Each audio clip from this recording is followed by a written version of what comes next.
Malipayong adlaw kaninyong tanan mga kaigsunan.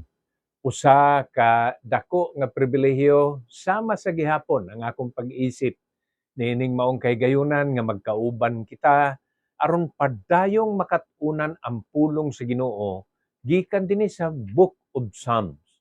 Mga kaigsunan, bisan tinuod og kini libro sa mga awit, apan duna dinhi mga pagtulun-an nga bililhon kaayo nga angayan rasab nga atong tun-an pwede pong awiton aron ang Dios mapasidunggan sa atong kinabuhi.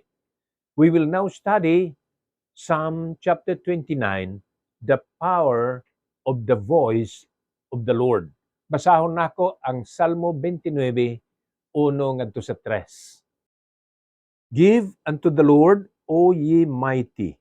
Give unto the Lord glory and strength. Give unto the Lord the glory due unto his name. Worship the Lord in the beauty of holiness. The voice of the Lord is upon the waters. The God of glory thundereth. The Lord is upon many waters. Ang Dios magapanalangin sa iyang mga pulong nga atong gibasa.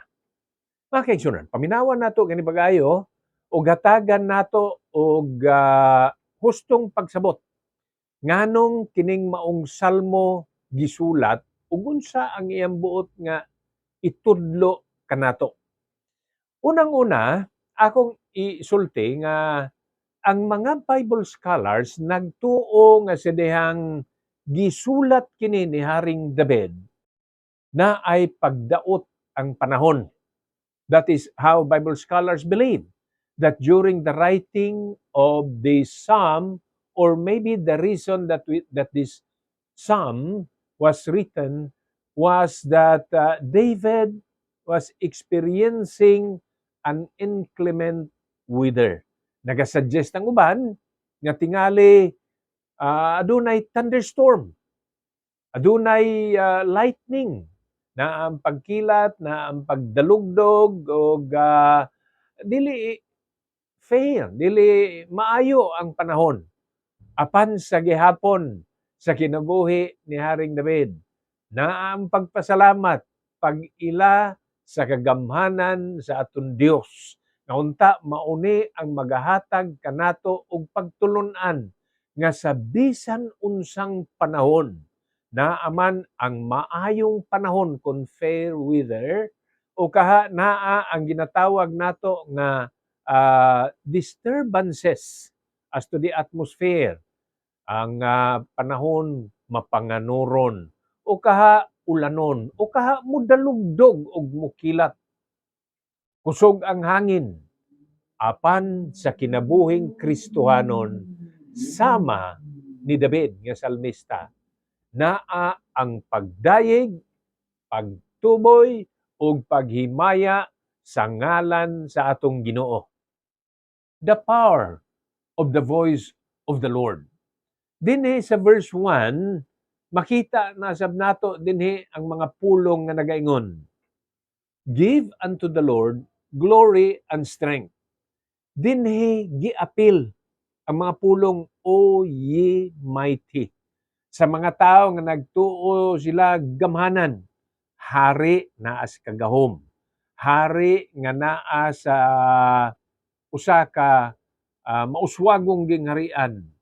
Siya di lang inila apan gamhanan. Apan kini mga tawhana gitudloan sa balaang kasulatan nga muhatag gihapon og himaya ngadto kay Jehova. Kay si bisan kinsang gamhanang tao diri sa kalibutan, ilhon niya nga mas gamhanan ug labawng gamhanan, di matupngan, dili gyud sa malabuan ang Dios. Mao na nga si bisan kinsang tao nga magtuo siyang gamhanan ko, muila gihapon sa pagkabantugan sa aton Dios. Dinhi sa verse 2, give unto the Lord the glory unto his name, worship the Lord in the beauty of his holiness.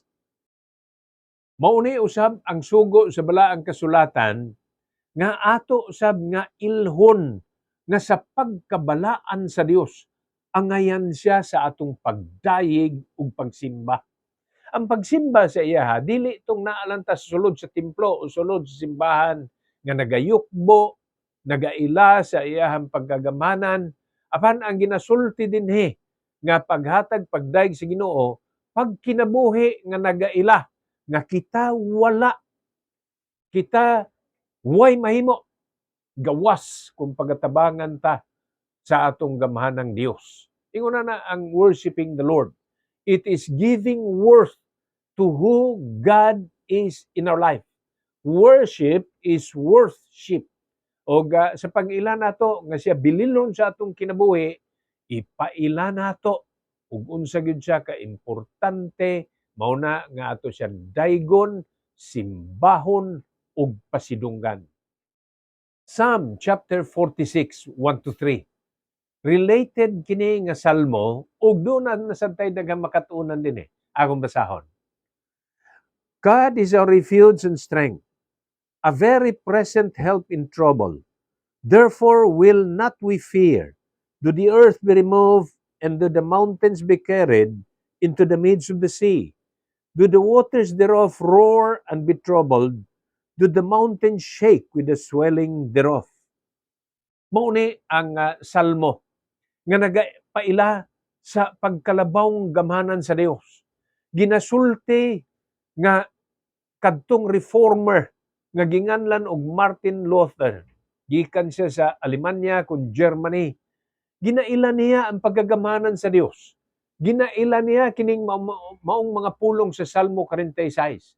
Gani ingon pa sa matuod nga sugilanon nga sa mga panahon nga makabati siya og suliran, sa mga panahon nga makadungog siya og mga balita nga dili maayo, sa mga panahon nga mag-atubang siya og mga butang nga magsamok sa iyang pangunahuna, ang iyang isulti sa iyang mga kaubanan, let us sing Psalm chapter 46.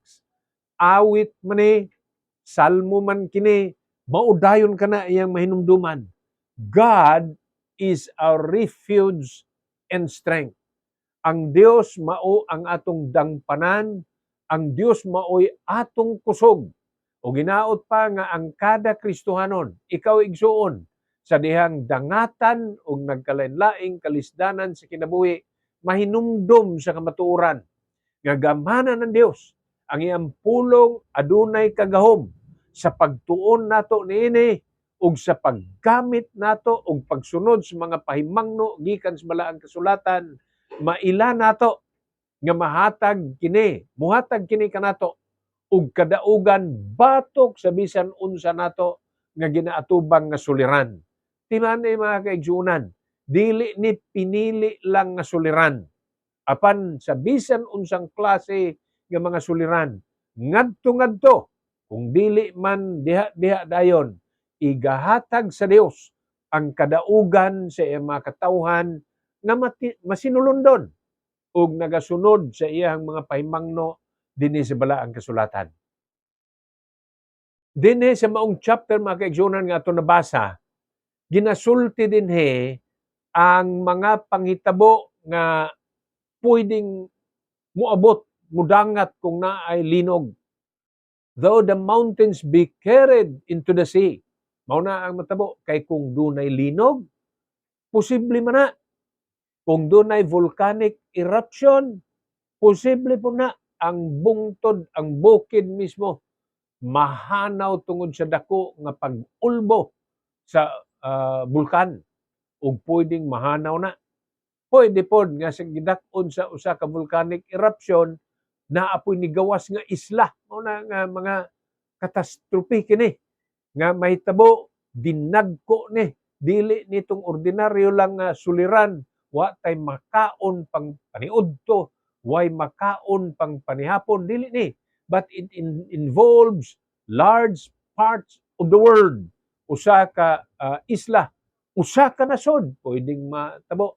Apan niining tanan, unsa man gidak-on ang mga panghitabo, timan mas labaw ang Dios nga nagalingkod sa iyahang trono. Psalm 46 verse 8, come, Behold the works of the Lord, what desolations he hath made in the earth. He maketh wars to cease unto the end of the earth. He breaketh the bow and cutteth the spear in sunder. He burneth the chariot in fire. Be still and know that I am God. I will be exalted among the heathen. I will be exalted in the earth. Kini mga kaigsunan, mao ang bugat nga mga panaad sa Dios ug pag-ila sa pagkagamhanan sa Dios. Ang ginasulti dinhi nga mga gubat, mga inaway, mga giyera, ang Dios, Dios sa kalinaw. Pwede na niyang paundangon. Pwede sad na niyang gamiton para pagpahinumdom sa mga taong makasasala nga ang kalisod, kung adunay gubat, pwede na niya nga paundangon. Unya dinhi nagisgot sab iyang putulon bisan ang mga espada. Ang espada magakahulugan kini og hinagiban. A spear, a sword will speak not only about power but even weapons and ammunitions. He can cut it. Pwede nang mahanaw, pwede na niyang kuhaon, pwede na niyang buntugon. Sa verse 10 nagaingon, be still and know.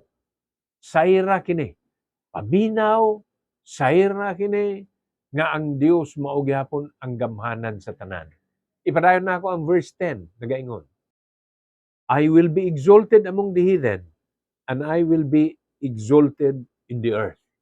Kung maila na nato ang kagahom sa Dios, kung maila na nato unsa ka bantugan ang Dios natong ginaalagad, di nata madali-dali og kapaling, di nata madali-dali og katumba inig abot sa nagkalain-laing mga kalisdanan sa atong kinabuhi.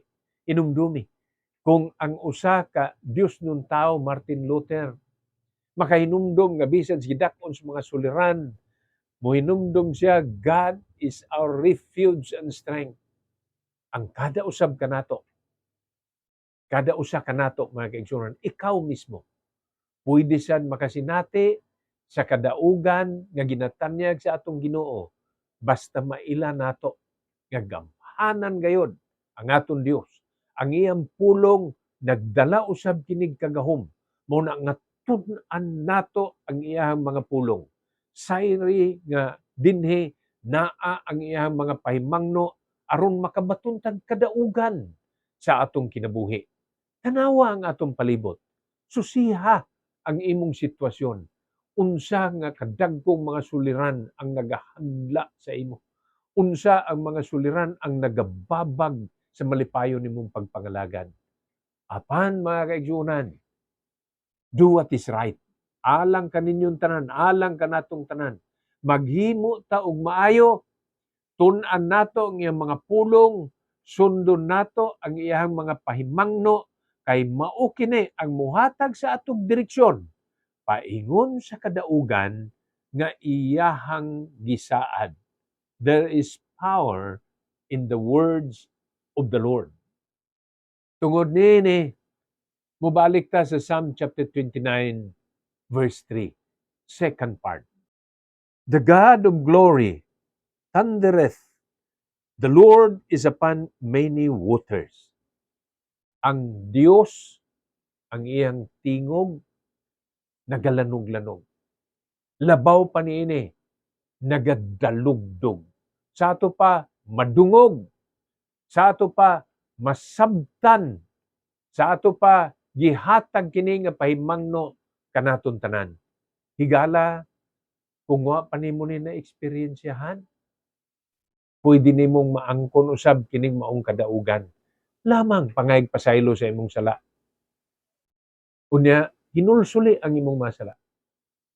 Unya, dawatas Ginoong Kristo kay siya mao'y bugtong dalan, kinabuhi ug kamatuoran paingon sa Amahan. Ug kanaton tanan, padayon ta nga mag-ila. Gani ang Dios nagapaila kanato pinaagi siya ang mga pulong. Tun-an nato og padayon ang balaang kasulatan kay dinhi sa iyang mga pulong makita nato ang kagawasan. The Word of God is the truth, and the truth will set you free. Maayong gabi kaninyong tanan. To God be the glory, and shalom.